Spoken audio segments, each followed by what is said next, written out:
On today's JMO with Josh and Joe, we have the Final Four. The Final Four is set and ready to go. We give you our recap of the Sweet 16 and the Elite Eight, as well as our terrible predictions for the Final Four and the championship games.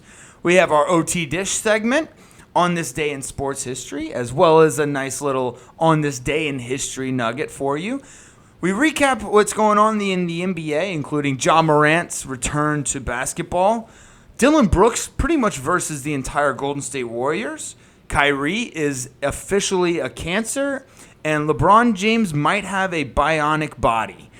We go over the Lamar Jackson drama, everything that's going on with that, as well as recapping a little bit of golf. We got the Dell Technologies match play, talking a little soccer, as well as LSU women's basketball to the Final Four, and then we finish off with a little MLB baseball.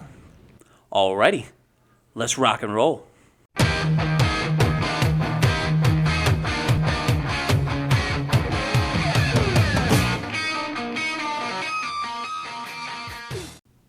Welcome to JMO with Josh and Joe. It is Monday, March 27th. I almost said Tuesday. And Joe, the Final Four is set, and we have a few Final Four virgins. Yeah, you could say that for sure. A couple of them. UConn is the OG. They actually, in the last 20-something years, they've been the best college basketball team in the nation. Since 1999, they have four national champions. Four national championships, and no one else has more than three. Yep. So, however, they have been on a hiatus since 2014. So truth from the Final Four. So new guys and a returning guy. Yeah. Final Four set. We got UConn versus Miami, and then San Diego State versus FAU.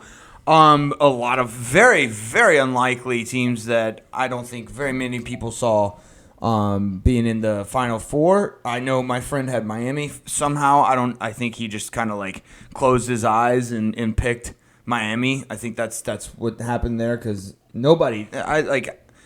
Loranga is Loranga Naga? Yeah, he's got an interesting last name. He's got a little squiggly line over the N, which confuses me. Was it over the N or is it over the R? It's over the N, okay. And it confuses me a lot. So I don't know how to say his name. So I'm just gonna. What's his first name? Jim. I'm gonna go by Jim. So Jim. Jim's got that team playing very, very well. They are frisky. They are what I thought Iona was gonna be, but. We'll get to the Final Four. Let's start with the Thursday games. Not great overall. It started with a bang. Yeah. That Kansas State, Michigan State was good. Yep. It was actually pretty fucking awesome. That was a great game all around. Noel had 19 assists and 20 points? Yeah, somewhere around there. And the thing about those dimes is they were not just, kicking it out to the open receiver and them draining a three or something. No, this guy was placing passes I'm talking a foot away from the hoop. And just finding the people down low. Mm-hmm. These were dimes, actual dimes. It was beautiful. I think it was a tournament record. I know Trae Young had 20-something assists when he was playing at Oklahoma, but I don't know if it was during the tournament or if it was during the regular season. Do you know? As far as the assist record, I'm not sure. I'm not familiar with that one. Yeah, well, Trae Young was good. They did get beat by Rhode Island in the first round. I just want to remind everybody of that. Has nothing to do with how much I hate Trae Young and the fact that he's playing for the Atlanta Hawks. Nothing to do with that. Nothing.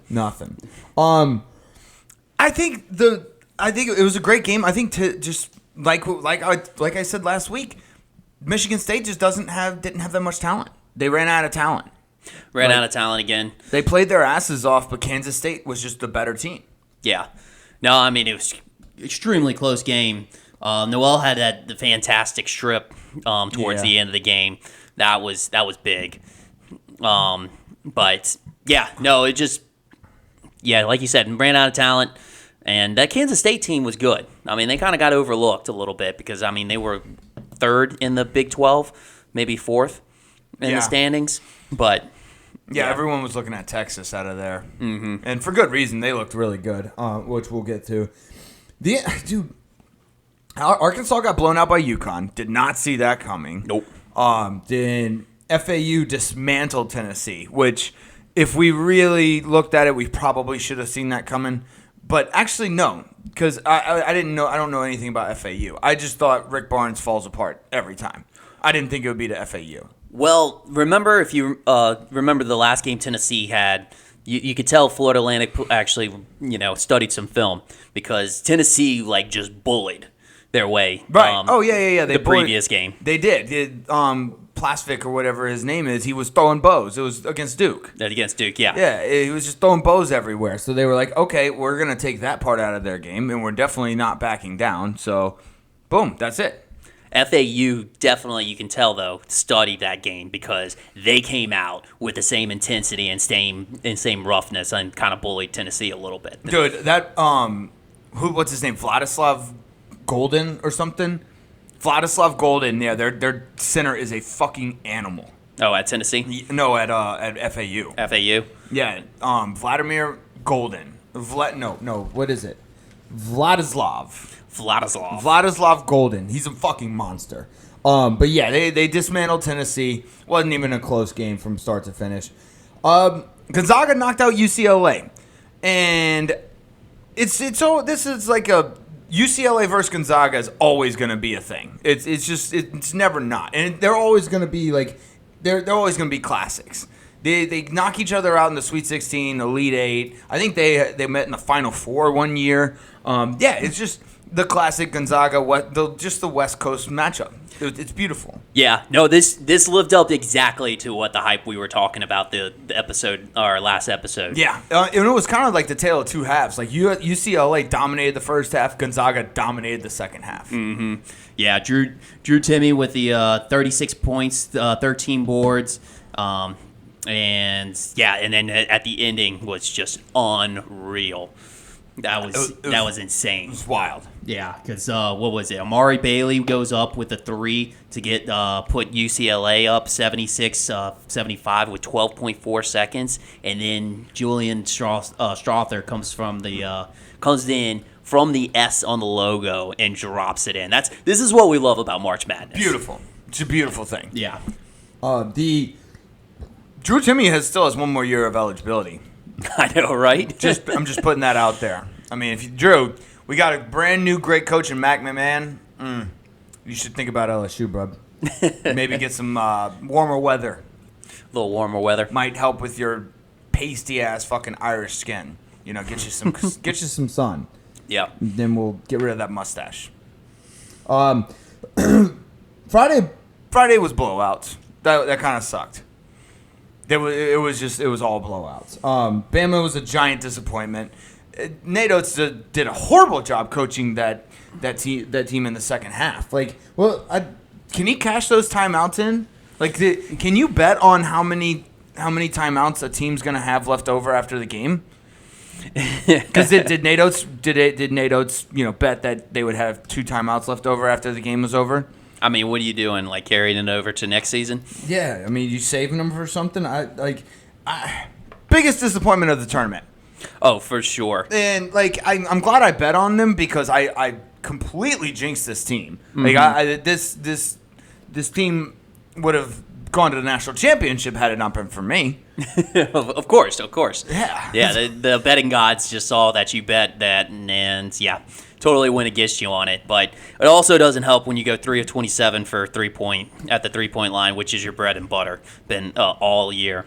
3 of 27, dude. Yep. It's like they couldn't make a shot. It was like they forgot how to shoot the basketball. Yeah. To put it into percentage, it's 11.1%.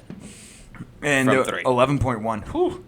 Which, I mean, like I said, was their bread and butter all year. Yeah, but you got to realize, as Nate Oates, you got to realize that, hey, this isn't working. Let's adjust. Yes. I don't think the comments that he made in the press conference after the game basically show that he was more of a it wasn't broke during the year, why fix it? And you have to be able to make some adjustments. All the best coaches make adjustments in the tournament. That's just a fact. Exactly. Maybe you should start listening to Nick Saban instead of didn't they have beef or something? Well, let's put it this way. Saban, when he did his press conference about announcing somebody that he suspended for an off-the-field issue, he made a reference. Oh, I forgot it particularly. was a passive-aggressive shot at Nate Oates. At Nate Oates, Love yes. it. Yep. Yeah, you love to see Bama just blowing themselves to bits. Yeah, tearing themselves within. Yeah, exactly. That's how Rome fell. Rome fell by being torn apart from within. It was all so the rebellion. dynasty's over. Dynasty's fucking over. Yeah, Alabama fans, you better watch it. Football and basketball are all going down the shitter. Especially because I'm just gonna put futures on y'all every single year now. I figured it out. I'm just gonna bet a lot of money on Bama sports every single year to win the national championship. And they're not going to win. That's a genius idea. How have we not thought of this sooner? I don't know. I just thought of this earlier today as I was making my notes. I'm like, I don't understand why I have not bet on Alabama every single year. Yeah. It's that easy. Anyways, the biggest disappointment of the tournament, I believe, I think that's a bigger disappointment than Purdue losing to FDU. I think that, like, you had the entire bracket to that they were in the eastern region or southern region, whatever region they were in, they had it to themselves. It's gigantic, colossal disappointment from Nate Oates and that Alabama team. Yeah. You're the number one seed in the entire tournament. You have the number one player in the entire college basketball, and you don't get out of your bracket. It's a fail. It's a fail. Yeah, you failed. You have an F, Bama. You suck. Yep. Off with his head. Yes. There you go.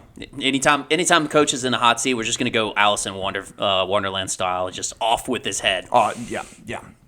Painting the roses red. Houston was never in that game. That was another big disappointment. It was like the second half, you thought, like, okay, their physicality and their toughness is going to kick in. No. Houston they just kind of like rolled over and just laid down. Yeah. They didn't put up any fight. Nothing they did was working. And they just, I don't know. Nothing happened. I was so disappointed in both these teams, Houston and Bama. Yeah. No, Houston had similar stats as well. 29% from the three-point line, 9 of 31. They kind of have like similar styles, which is very up-tempo offense, which honestly, if you actually take a look at the past history of like champions, they typically have a slower tempo of pace on average. Really? Yeah. So the fast-paced guys are not the ones to bet on. They're not the ones that make it to the championship and win it all. What was it? I think there was only one team that was a top. There's two teams that was a top 100. One team that was a top 60, which North Carolina, when they won it, they were 60. Top 60 what? In pace, in tempo. Oh, in tempo? Yes. Everybody else is like 100 and beyond. And most of them were like 200s. Did you figure it out? Well, okay, actually, we'll get to this when we get to the Final Four preview, but you can't the NIL deals, and the transfer portal, this is completely fucked college basketball. You'd be better off. I think you'd be better off closing your eyes and actually picking. I know we say that every single year, but I actually, truly, honestly believe that if you close your eyes and pick the teams, you'll do a better job than if you do it and actually try and calculate who's going to win, look at stats, actually analyze the matchups. You actually have a better shot at just closing your eyes and picking. Yeah, like you said, with the transfer portal, if we didn't have a perfect bracket now, which, I mean, I guess we had that one perfect bracket before, but that's still up. The jury's out on that. I don't one think it was a written yeah, one. No, that was not a perfect bracket. So you can't have a perfect written bracket. No. Sorry. But if we didn't have one at this point, we're never going to have one with the transfer portal. Yeah, it's completely fucked it all up. And honestly, I'll be quite honest. I'm gonna look at this from a different angle next year, and it might roll. I don't know. I might have an advantage here. Okay. I might have an advantage. I won't, but I might.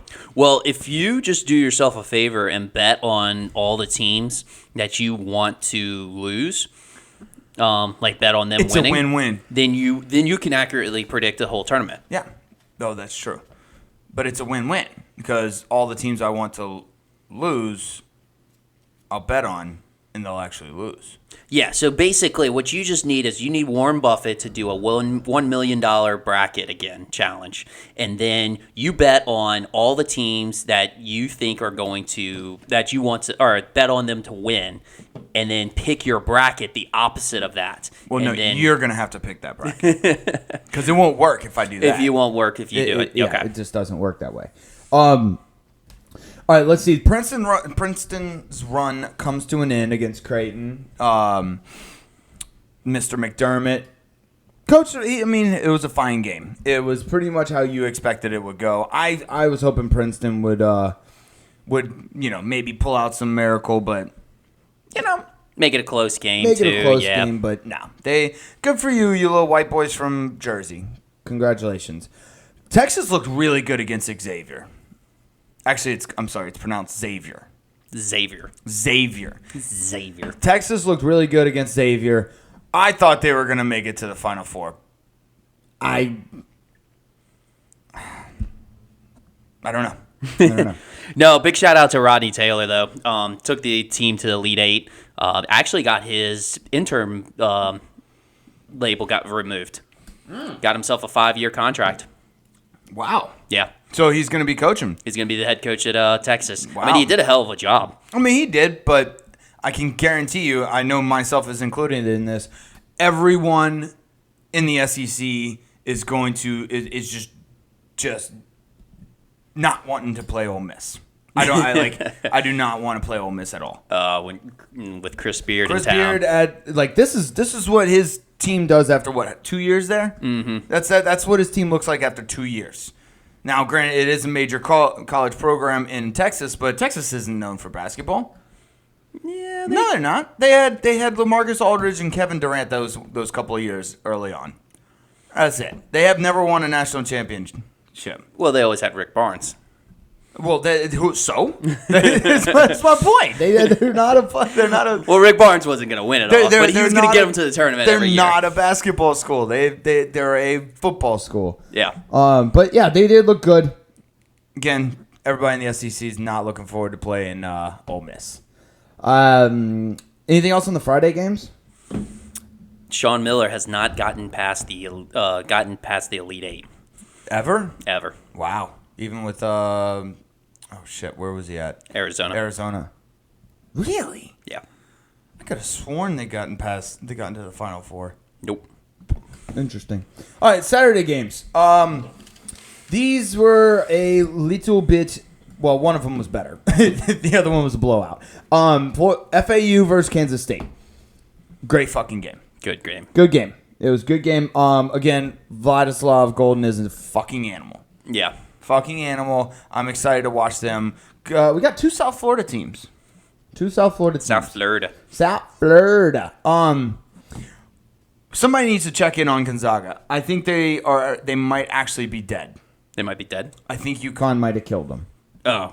it was pretty damn bad. Yeah.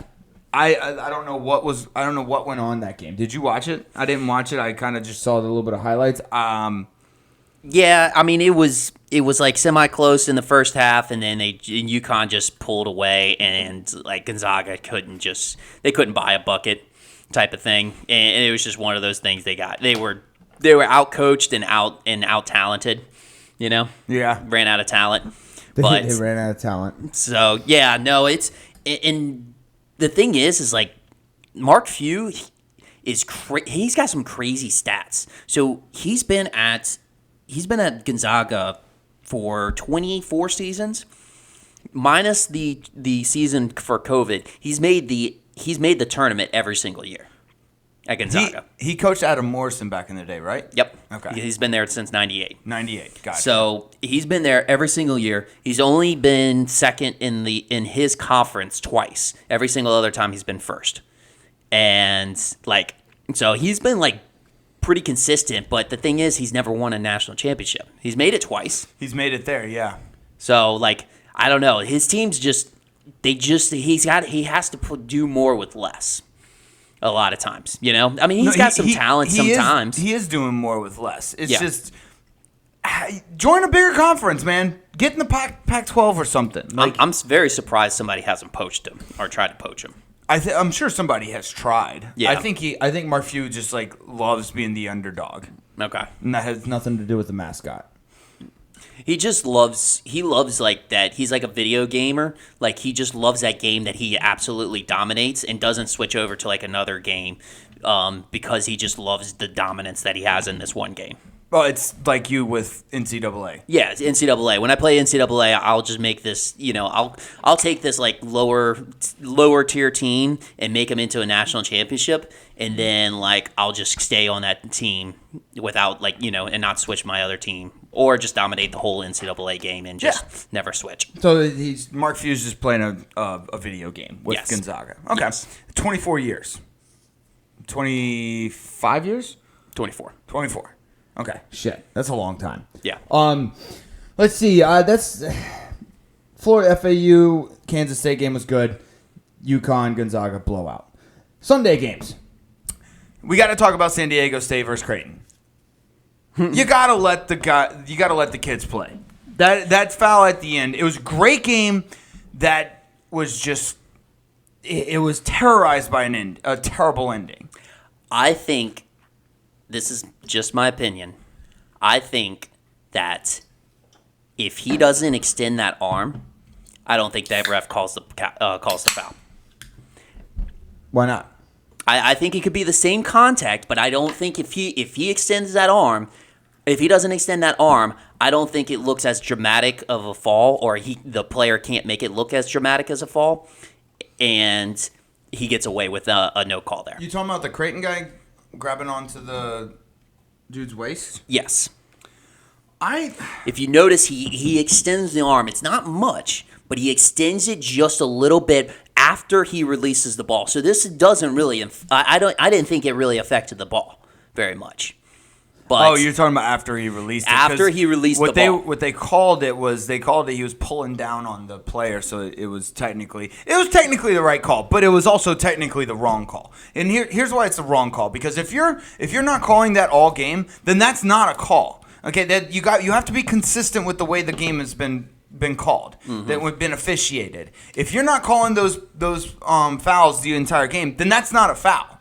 Yep. You control the tempo and the pace of the game by what you're calling, so you create this style of play, and then when you you finally go to change it at the last second of the game, no, you can't do that. That was a bad call. And I don't even think it would be the right call. Like, if you go and dive into the rule book, yeah, that might be the right technically the right call. But no, in that game, that was a bad call. That was not the right call. You don't do that. You don't nitpick in the last couple of minutes of the game. We've seen it time and time again. Yep. It's aggravating. It's very agitating. This isn't coming from bias. I didn't bet on Crichton or anything like that. It just irks me. It irks me. Yeah, because you hate to see a game decided by the refs. And it's such a good game. Such a great game. It was such a good game. I was so angry. The Miami-Texas game. Miami's good. Jim, I'm not Laranga? Laranga? Yeah, it's I think it's spelled Larra in with that crazy swiggly line on top of it, AGA. Jim. So, Jim, I think he's the coach of the tournament. He's dude, just listen to his stats at Miami. He started in 2011. He's responsible for 4 of the 5 Sweet 16 appearances of Miami. He's responsible for both of the Elite 8 appearances this year and last year. He's responsible, obviously, for their only Final Four appearance. He is 4 of 7 in the second round appearance. So he's responsible for 4 of the 7 second round appearances, a round of 32. And he has led Miami to half their tournament appearances. Half. There's 6. They've been to the tournament 12 times. He's led them to half of them. He was coaching them whenever they won their only conference championship too in 2013. Yep. This guy has basically took Miami basketball, which I know we were talking about this the other day. I would have thought that Miami had been to the Final Four just because they're a major college. Yeah. But I guess, like you said, they're not a basketball school. They just haven't been a basketball school, been a baseball school. Baseball They've school, been they were a very good baseball school in the 90s. Yep. And then also, what I was going to say, and then football, obviously. And they have some other sports, but yeah, basketball just hasn't been their sport. Weird. But well, maybe Mr. Jim here, Jimmy. Yep. He's been turning that around. I mean, he's got a great, like, how long do you think it takes before a blue blood picks him up? You got to see which blue blood opens up first. Kentucky. Kentucky? Yeah, Kentucky's going to open up.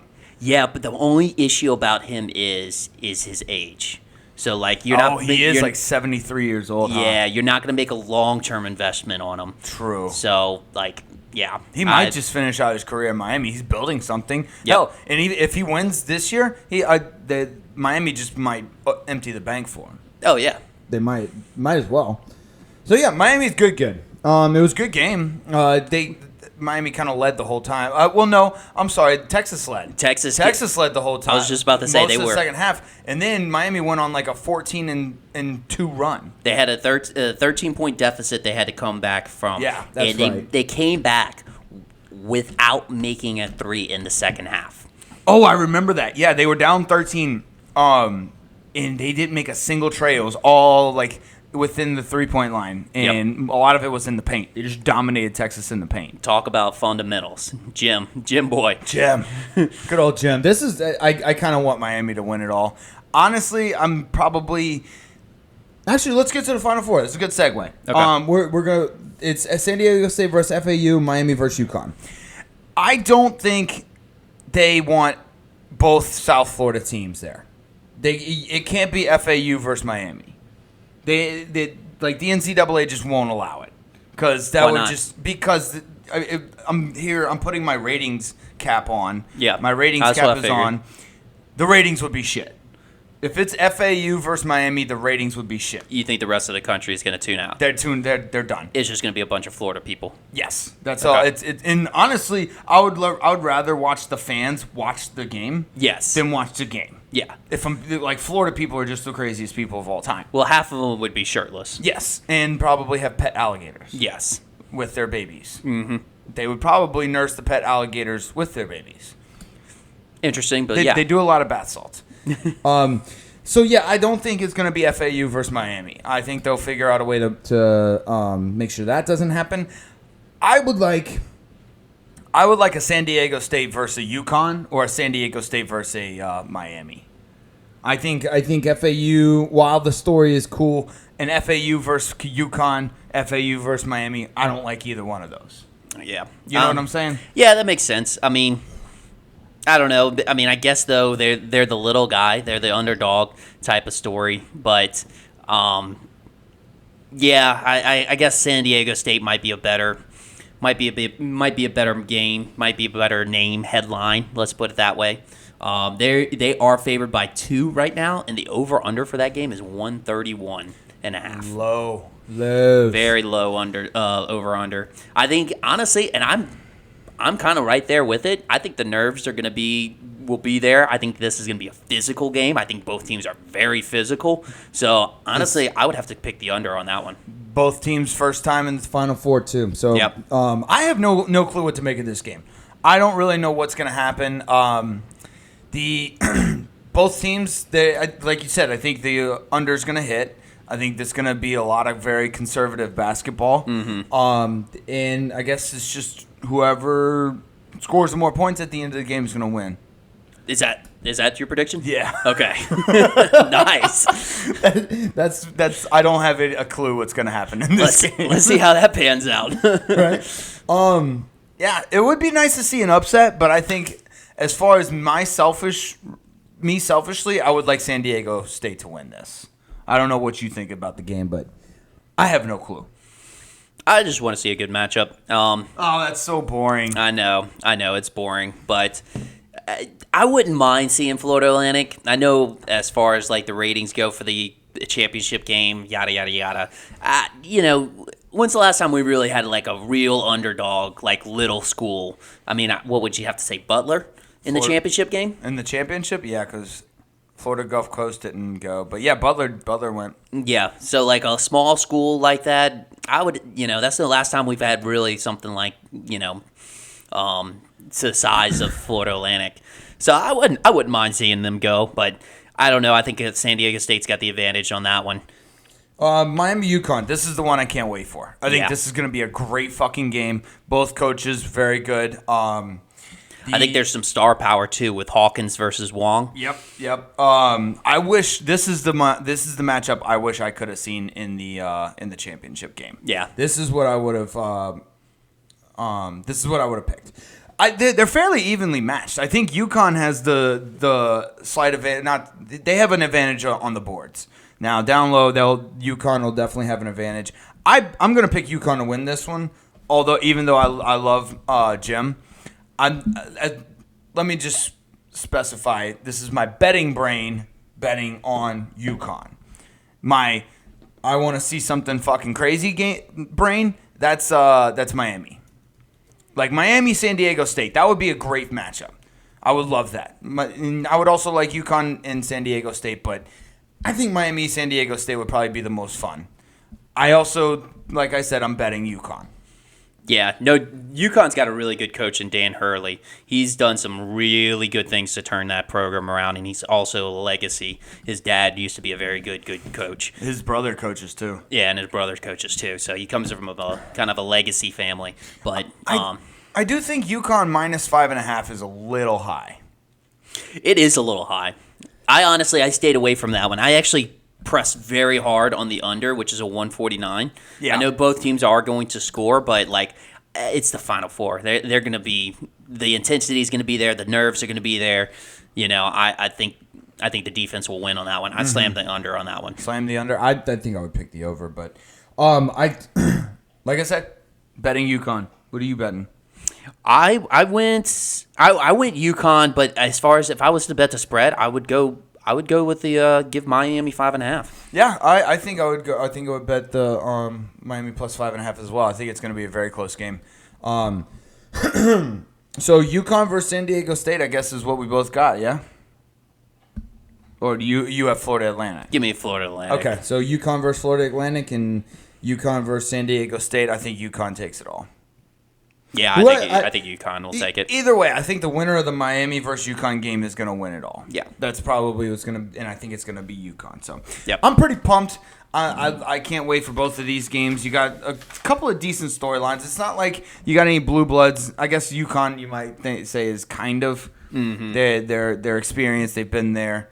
They're an old blue blood. Old blue blood, yeah. Well, I don't know. They've been pretty good the last 24 years. So, yeah. You got anything else?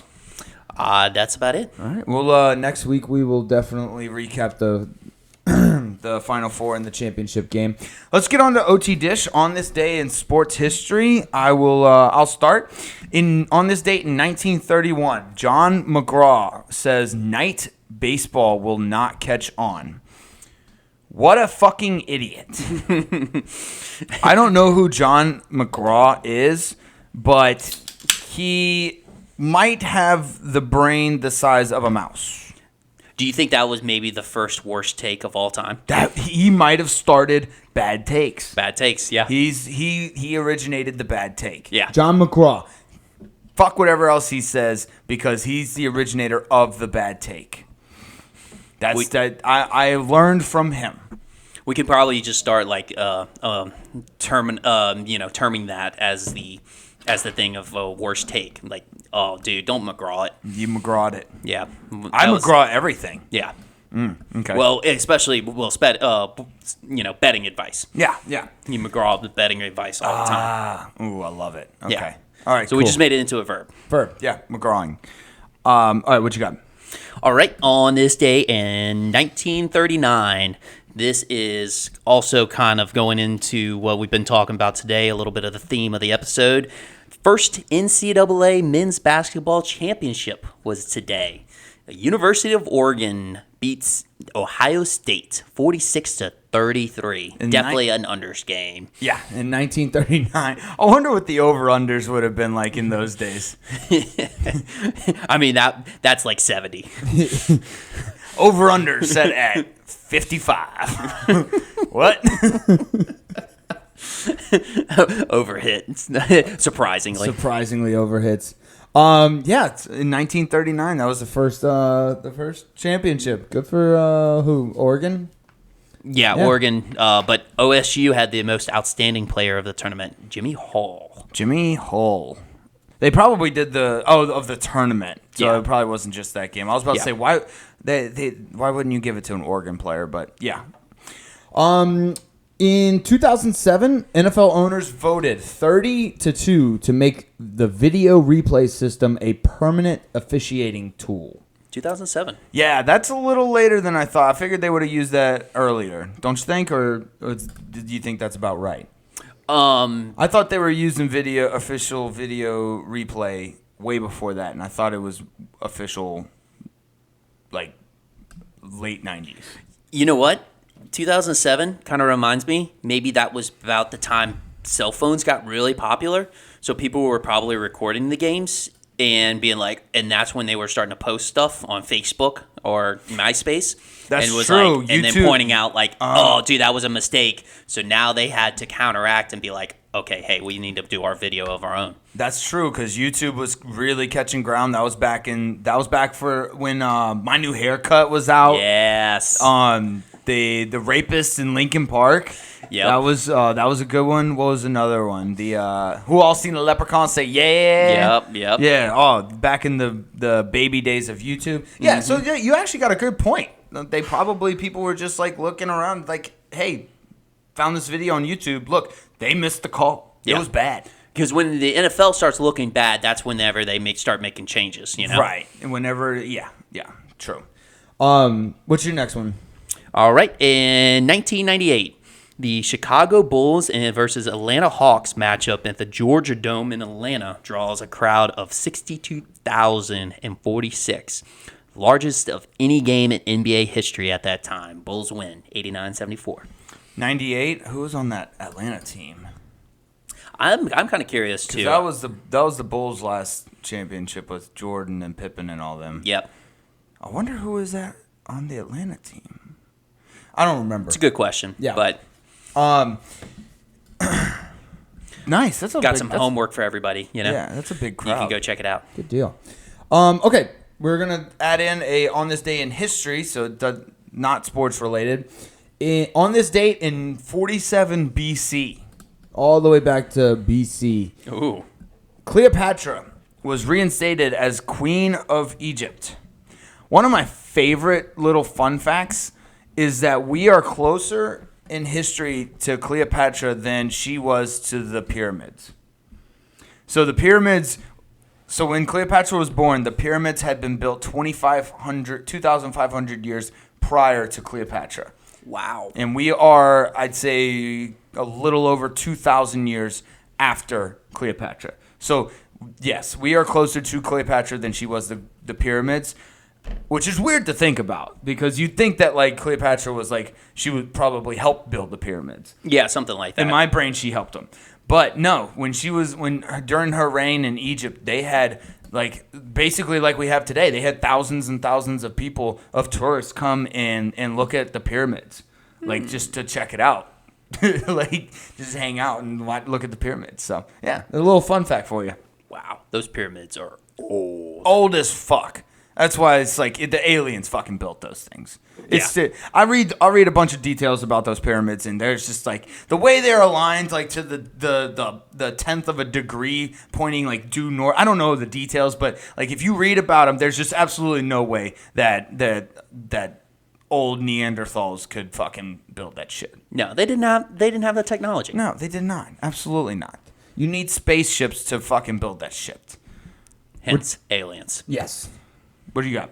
All right. I actually went with a birthday on this one. Birthday. So this is the 60th birthday of American director and screenwriter Quentin Tarantino. Oh, From Knoxville, Tennessee.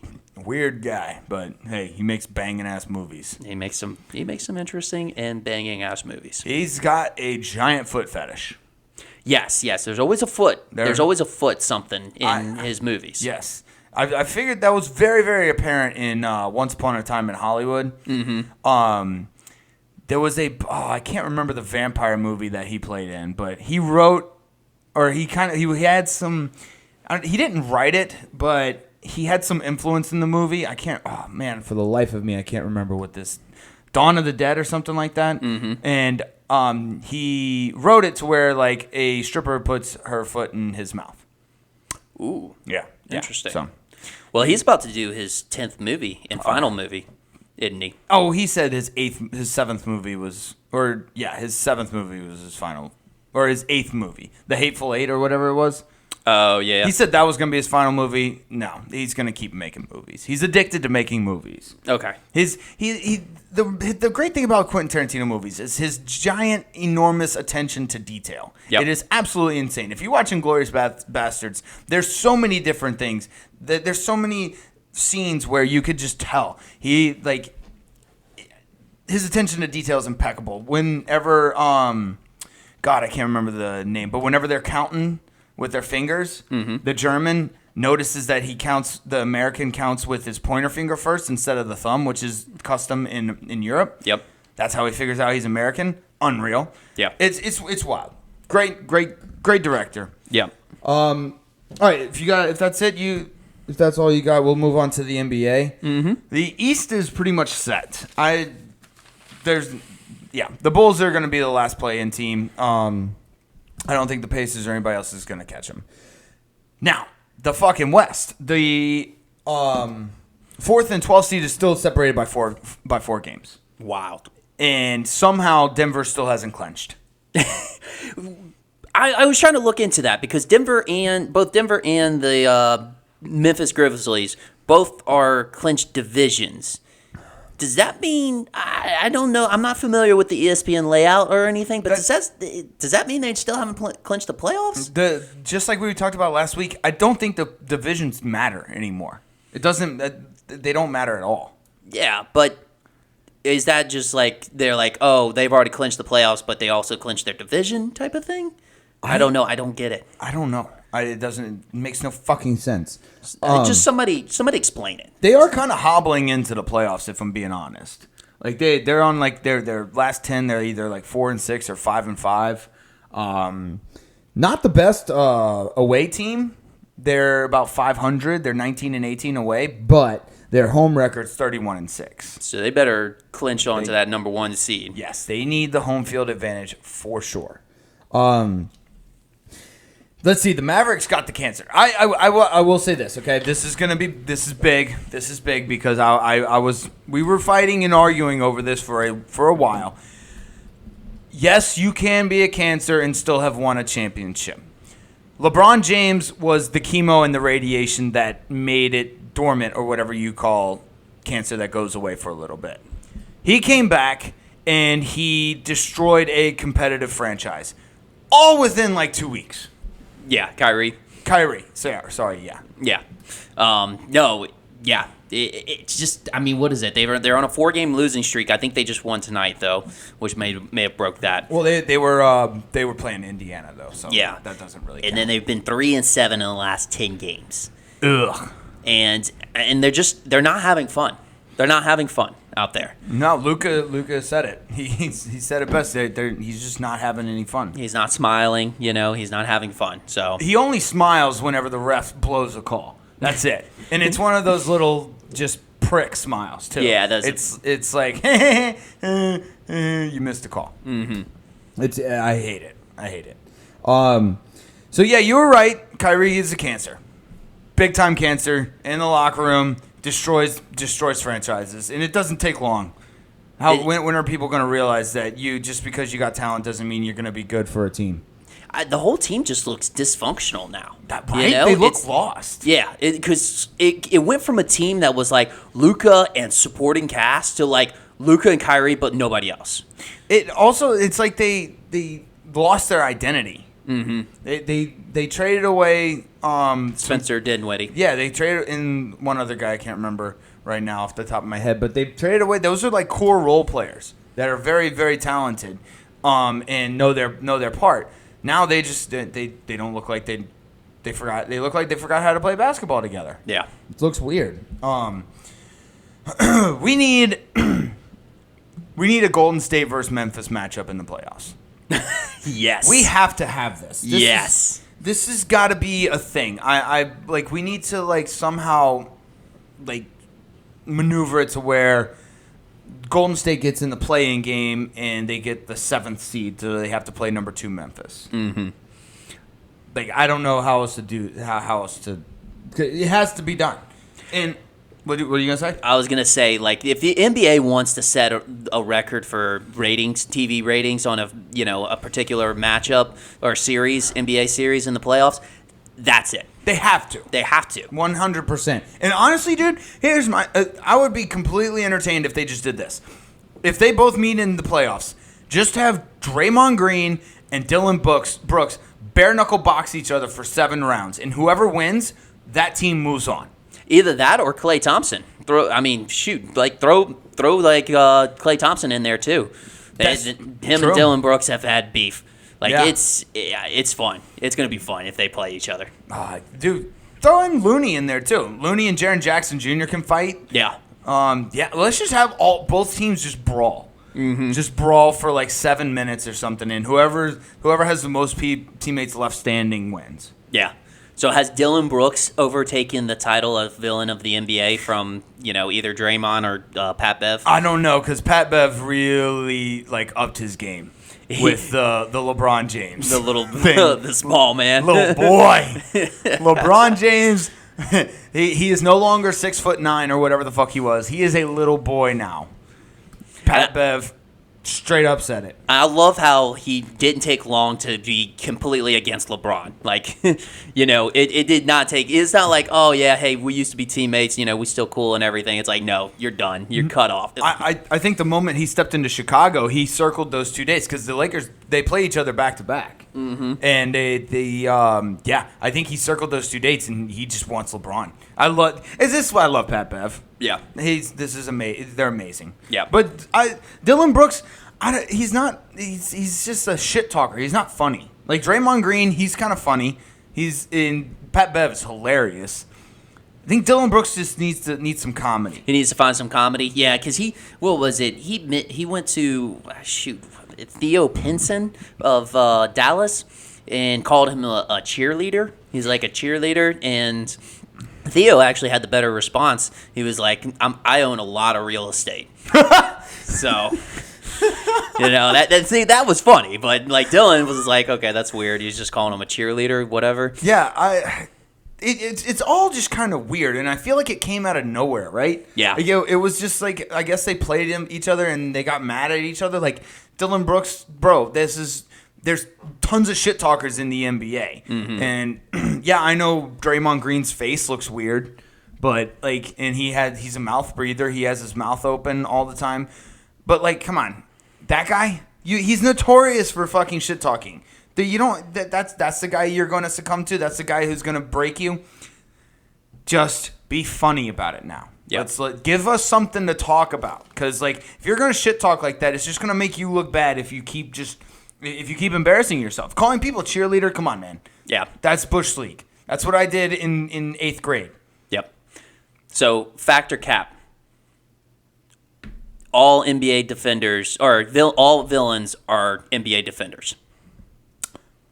Pat Bev, Lance Stevenson. That's true. Draymond Green. It just kind of goes with it. Are you talking about like history?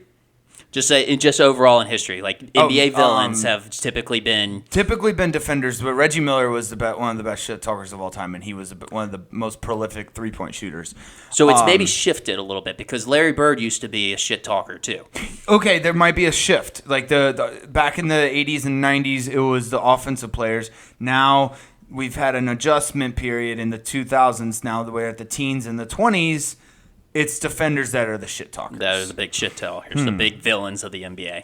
I'd say fact. I'd go fact with that. Okay. I'd have to do some more research and I'd have to think about it a little more. But yeah, I like it. Michael Jordan he was notorious for shit talking. He was one of the best at it. He was kind of notorious for everything. But I think it wasn't like he was shit talking. It was more like he would just like set challenges for him, new challenges for himself. Like he was unintentionally shit talking. Yeah. He was like trying to like pump himself up in his head, and it would just come out like a shit talk. Like I challenge you, and this is how I'm gonna beat you. And the guy's like, "Whoa, dude! I just work here. Yeah, I just work here. I don't know why you're shit talking me. Why are you trying to play me in a game of dice right now? I'm trying to do paperwork. Yeah. So, Let's see. Golden State versus Memphis matchup we need. Dude. Speaking of LeBron James, you were completely correct on the LeBron James injury. Yes. Apparently he's superhuman. His foot healed way faster than the doctors had ever seen from a human. Yes. Which Dennis Schroeder actually hinted that it was a German doctor that he went and saw. Or, as LeBron James likes to call it, Dr. LeBron James of feet. Ah, okay. So, I don't know what's going on, but all I have pictured is basically like the German, scientist from Captain America, drawing up some sort of concoction that, miraculously healed LeBron James' foot. So, yet again, he can brag about how he came back from an injury a lot sooner than expected. Gotcha. I think he used the same doctor as Big Ben. Him and Ben Roethlisberger go to the same foot doctor. Okay. Because, but Big Ben, he's the OG. Now, I was about to say, that's a little throwback there. He's the OG of injuries, and I think that LeBron James learned from the best. Yeah. Because, he's got the best resources. You know this. He's got Big Ben on speed dial. Mm-hmm. So he calls up Big Ben. He's like, yo, got foot problems. You got me? Big Ben's like, I got you, bro. I've been to like 7 foot doctors. I got the best one. Yep. And they inject him with that magic potion you were talking about, and boom, he looks like he's superhuman. So you were right. He definitely milked it, and he prepped the milking too. He prepped the milking. He prepped the milking, and now he's just relishing in the look at me, I can beat injuries. In LeBron James's mind, he's undefeated in injuries. Yes, it is. He's like 50-0 against injuries. 50-0, and we don't even know half of them. No, we don't. They'll come out. He'll have a documentary come out in like 10 years, and then we'll figure out all the injuries that this man played through, and he'll just be the most miraculous human being on the face of the earth, much less the NBA. I have no doubt in my mind that he's got a website somewhere that has all the data that of potential time out and what time he came back. Right. Yeah. He just got a terabyte of just information. Yes. Just stored, ready to just release out onto the public and just have us awe and ooh all over it. He's just waiting. He can't wait. Yeah, that 10-episode series can't come soon enough. It's only 10. I mean, that's typically how it goes. You also want to make sure you have room for extra seasons. Okay, yeah. So you got to leave a little cliffhanger at the end. Okay. Yeah. All right, cool. We figured it out. Good deal. So LeBron 1 of 1 coming soon. There'll be a couple of 30 for 30s on him if there hasn't been already. So yeah, LeBron James, superhuman. Let's see. Last thing I think I got is John Morant looked good in his comeback. Oh, well, he's on his redemption tour. Yes. So it looks like he beat his addiction to guns. I haven't seen any videos with guns at strip clubs since he went to rehab. So I think congratulations to Ja. He beat his addiction to guns. Well, and that's the thing. T. Morant, his dad, actually announced it with his hoodie of redemption. Redemption. So, yeah, he let everybody know that he's like, hey, He's been redeemed. Oh, born again. Born again. Jesus got to him. Yes. Sprinkled the holy water. He's he's the advocate. He's the prophet. Baptized in the name of the Father, the Son, and the Holy Ghost. Announcing the word. Yes. The good word. He is clean of this vicious addiction to guns. And not just any guns, little pea shooters. They got to be small. Pellet guns. He's moved on to airsoft guns. That's what his drug of choice was guns, and that's like a heroin addict. And then he moved to like airsoft guns, and that's like heroin addict Suboxone. Okay, that's what it is. Cool. Glad we figured it out. That dunk he had in his first game back. Did you see that? It was like one of the best. I actually hadn't had a chance to see it. You got to watch it. It's one of the best dunks of the year. It's unreal. It's crazy. He goes up and brings the ball up, and then goes around the defender's hand, and then dunks it. And he floats in the air for like 5 seconds. Well, he was well rested. Yes, that's true. Yes. It's amazing what detox can do to you. Huh? Mm-hmm. You got anything else in the NBA? No, let's move on. All right, we got one quick thing about the NFL.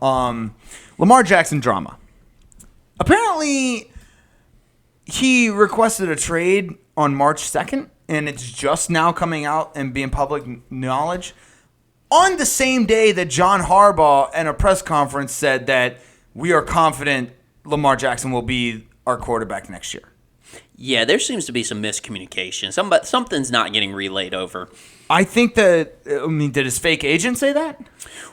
Actually, was that Ken Riley or something? Whatever his name is? Yeah, his fake agent. His fake agent? That's great. That was hilarious. That was funny. But actually, no, he sent a letter. He tweeted a letter out to his fans today. So he requested a trade on March 2nd, but he tweeted out this information. Lamar Jackson tweeted out this information today. So why is it coming out now? Why wait? Yeah. My theory is things are not going well for Lamar. I think that he is kind of panicking right now. Okay. The reason being is I think that the non-exclusive franchise tag that they placed on him, this whole process has not been going the way he wants it to. Mm-hmm. And so he's starting to panic. He's starting to tweet out shit he shouldn't be tweeting out, like turning down all that guaranteed money. Yep. He doesn't have any guidance or direction because he doesn't have a fucking agent. This is why players in history have had agents. This is why famous people and people who make a lot of money have these people with them. This is to guide and direct them because you do what you're good at. In his case, he's good at playing football. Yeah. You focus on playing football. Let the agent take care of the fucking politics and everything of this because he went to school for that. He knows what's going to happen. He knows the direction you should take. Yeah, I mean, business and football are two different things, and yeah, it's tough because I mean, the player is going to go 100% himself in, but yeah, like you said, he just doesn't know. He might not just have like the whereabouts and the knowledge to make that case forward. And Lamar Jackson played hardball with the Ravens, and this is kind of how the product's going. He doesn't have skills in negotiating. He doesn't realize that he thinks he has the leverage, but when he doesn't, like, yeah, sure, you're a very talented quarterback, but like I said a couple of weeks ago, you take away the Mark Andrews receptions. I still haven't looked this up, but you take away the Mark Andrews receptions, and he doesn't. His passing's not great. He's passing. You take away that good tight end, and Mark Andrews is one of the best tight ends. So you go through apparently Atlanta has the best odds to get him now. Kyle Pitts is a decent tight end, but who knows? Is he going to pan out like Mark Andrews did? Are they going to have a chemistry? Are they going to have a connection like Mark Andrews and Lamar Jackson did? Yeah, I think you have a better chance with Drake London, but yeah, you make an excellent point. I mean, it depends on how he's able to, pair up with them. I'm not really I'm not really excited that the Atlanta Falcons have the best odds now. That wasn't very fun to look at. I just picture him like in a Falcons uniform, and then I get PTSD with Michael Vick. Yeah, I'm only gonna see Mike Vick. Yeah, that's it. So yeah, this has been weird. I think. What do you have any theories as to why he waited till now to say something? I don't really. I'm trying to understand it. I sincerely think he's just panicking right now. Yeah, it does seem like a very much lot of. I mean, it is. It's a lot of politics. It is. And I think this is the players' version of hitting the panic button. Like, as us as fans, when we start seeing our team, like, shifting or not doing very well, we hit the panic button. Mm-hmm. This is a player's version of hitting the panic button. He's like, oh, shit, I don't have as many suitors as I thought. I'm not going to get paid the amount of money I thought I was going to get paid. Actually, I'm probably going to get paid less than the amount of money that I could have gotten if I had taken said deal or a deal in the past last year. Yeah. So he needs an agent. As a professional, as a rich person in general, you need an agent or somebody there. Yeah. To take care of that shit. So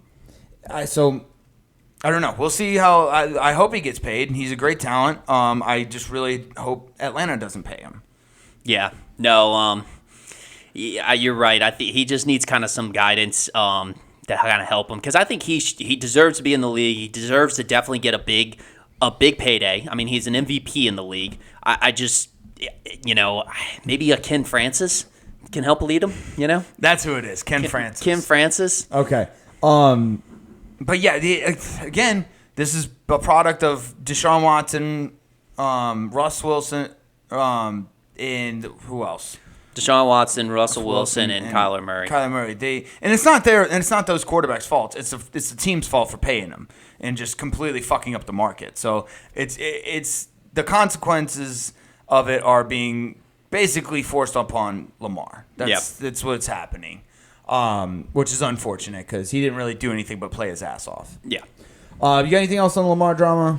That's about it. All right. There's nothing on the Rodgers front, and everything else is just kind of like just stories, like OBJ, like all the free agents. They're just, it's all like, hey, where could this guy end up? What if he goes here? What are packages and stuff?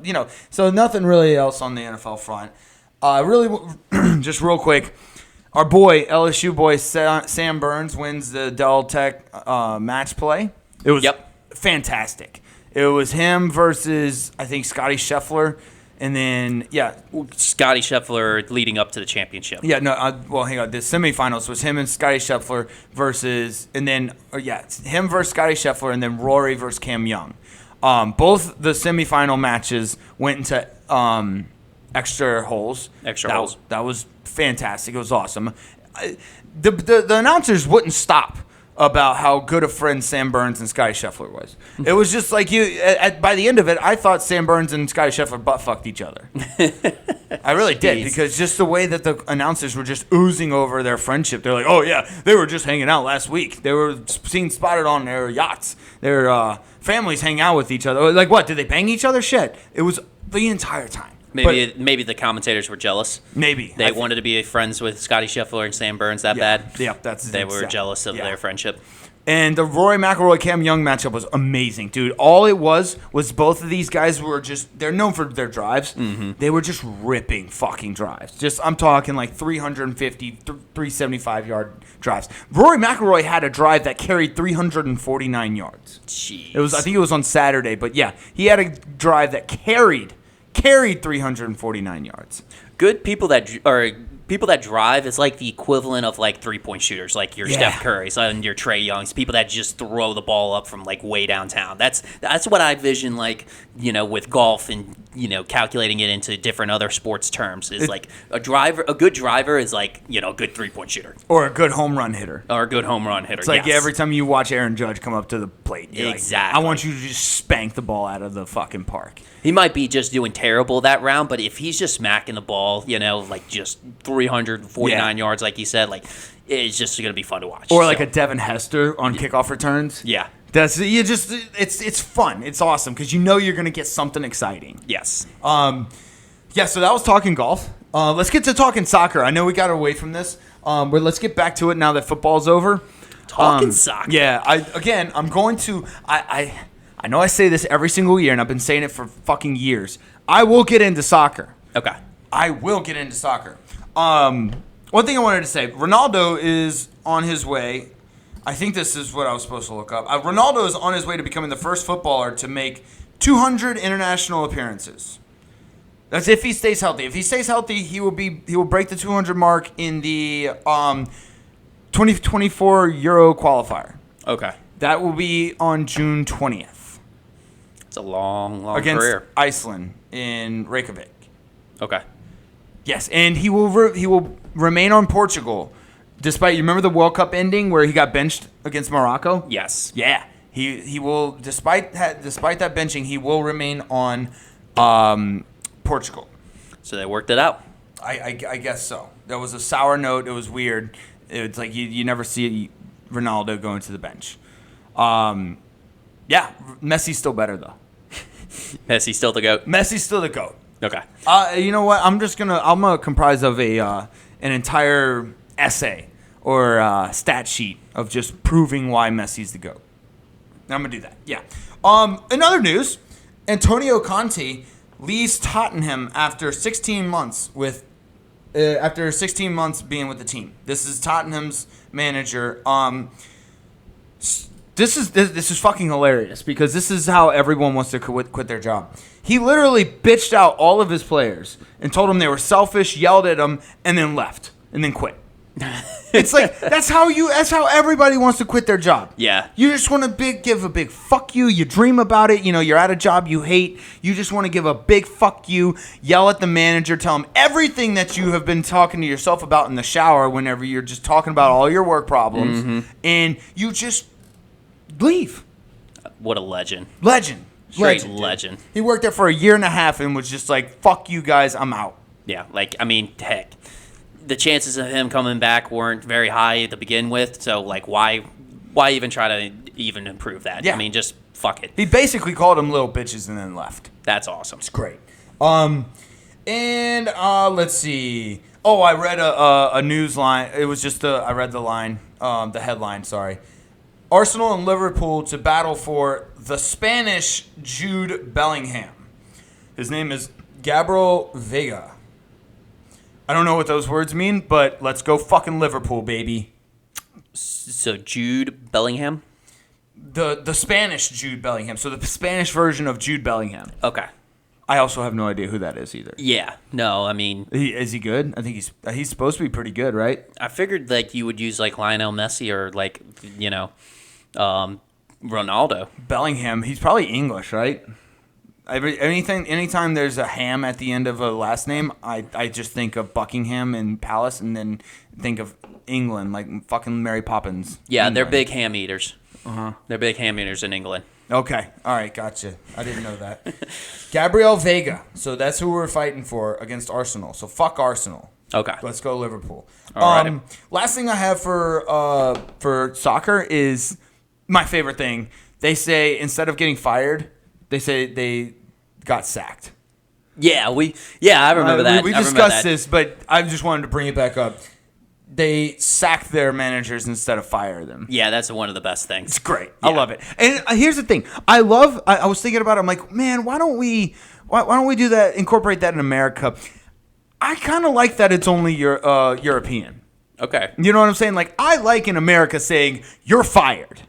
Okay. It's nice. It's to the point. But I also like the fact that Europeans say sacked. I kind of wish we just said off with his head, you know, like bringing back the Alice in Wonderland, theme. Did you do some acid or watch the movie recently? Because that's a... No comment. No comment. All right, cool. Podcast gets a drug test. Yeah, I'm going to get drug tested by the NFL. Random drug test from the NFL on Joseph Wilson. Okay. Yeah, so that's my talking soccer. I promise I'm gonna follow it a lot more. Big Liverpool guy right here. You know, another term that they use with soccer. So Manchester United and Wrexham will play a friendly in San Diego this summer. So if you're not familiar with Wrexham is owned by none other than himself, Ryan Reynolds, and Rob McElhenney. Yeah, and they will play a friendly, which had no idea what a friendly was. But it's just an expedition game. Exhibition. Expedition. Goodness gracious. Or a scrimmage. Yeah. That's what a friendly is. Yeah, it's not like you can't like get mad at a friendly. No. It's just like you know, it's nice. It's everybody's just, you know, they're just all friends there. Yeah. Just playing a good game of sport. So they're not as intense, so it looks like they're playing friendly out there. Gotcha. Whereas if it's intense and competitive, that's when the fights and all the, the Dylan Brooks come out. The good stuff. Yeah. Cool. All right, you got anything else on soccer? That's it. That was pretty good. I like it. I think we did all right. I mean, for Americans who have no idea what soccer is. Yeah, absolutely not knowing what I'm talking about. Nope, no idea. Shout out to LSU women's basketball for making the Final Four, baby. Kim Mulkey is a fucking G. She is awesome. She has the craziest outfits. She has like the most dramatic side court like gestures. Just decorum. It's awesome, dude. She embodies everything Louisiana, everything Mardi Gras, everything New Orleans, everything. Yeah. She just it's beautiful. She's made for Louisiana. Yep. Shout out to Angel Reese from that team who set the SEC record for double doubles in the season. Dude, she's a monster down low. Just double machine. Beast. Yeah. So yeah, I'm looking forward to that. Lady Tigers in the Final Four for the first time in 15 years? 15 years. Yeah, and I was in Kim Mulkey's second season. A fucking G again. Nuts. But yeah, actually going also another headline I wanted to point out. So Iowa just beat Louisville last night, 97-83, and they have one of the best players if not the best player in the tournament, in Caitlin Clark, who just posted a 40-point triple-double, 41, 12, and 10. Is that tall, skinny white girl? Yeah, she's pretty tall. Yeah, I heard about her. She's really good. She's like really, really good. She's really good. Miami had those two hot twins that I was hoping. I mean, they had to go through LSU, so I'm glad LSU won. Yeah, but it would have been cool if they could have got to the Final Four. They'll go back to making TikToks. They'll be just fine. They'll be fine. Anyways, so yeah, shout out LSU. And last thing I have is this is the last weekend without the MLB. Well, baseball's back. Ooh. What is it? Opening day? Opening day is coming up April 1st. So we. That's not a joke, is it? No. Not an April Fool's joke? No, it's always April 1st. Okay. So begins MLB season. Good, nice catch there. Yeah. Dude, LSU baseball's on a roll. 21-3. Just took 2 out of 3 from Arkansas. We got Tennessee coming up this weekend. Number 11 Tennessee. So yeah, dude, I'm pumped, dude. If we go to Omaha, we're gonna go. We're gonna go. Oh, we're gonna record it. We'll go vlog it. Vlog it. There you go. Cool. You got anything else? That's it. All right. I'll see y'all next week. Love y'all. Later.